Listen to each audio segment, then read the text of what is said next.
Hello, good morning, good morning. Arat, samahan niyo ako, gawa tayo ng almusal namin ni Angeline. Malapit na siyang gumising.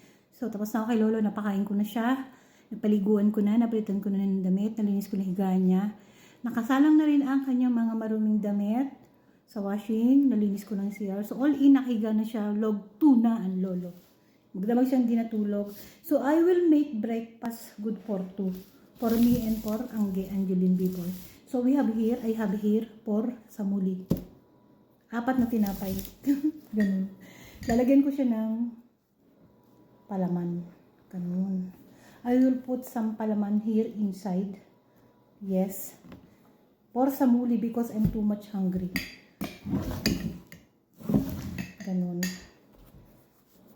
Gusto ko sana magluto ng itlog eh. Kaya lang nag-itlog naman ako ng mga nagdangaraw.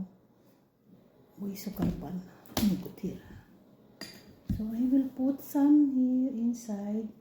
At tapos, magkakalkal ako dun sa kung ano nga pwede ko pang ilagay sa loob.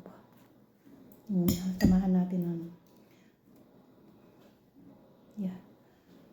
So, ganon. At gumulong na. Pero mamaya ko pa siya iinitin kasi ayaw ni Angge ng toasted na malutong. Pag ito niluto ko na ngayon, ininit ko na.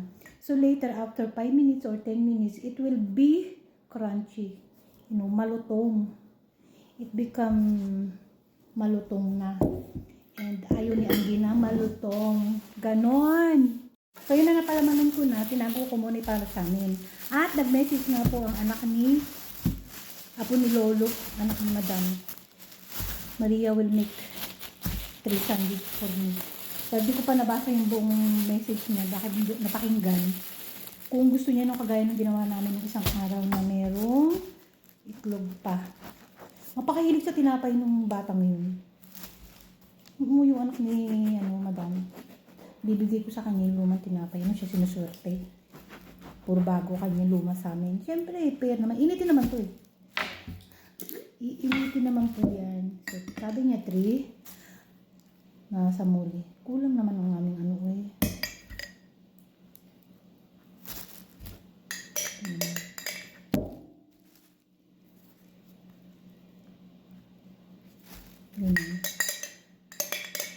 Mamaya ko lang yung finished product kasi kailangan kong i-end ang telepono. Dapat talaga dalawa yung phone ko eh. Para just in case nakaganyan. Hindi ko na i-end live ng agad.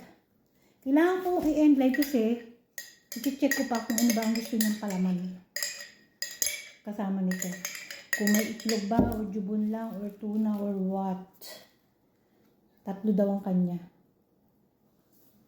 Yun. So, ayun na yung 3 niya. Maghahanap ako ng palaman nun. Okay na yan. Mamaya ako na lang itutuloy.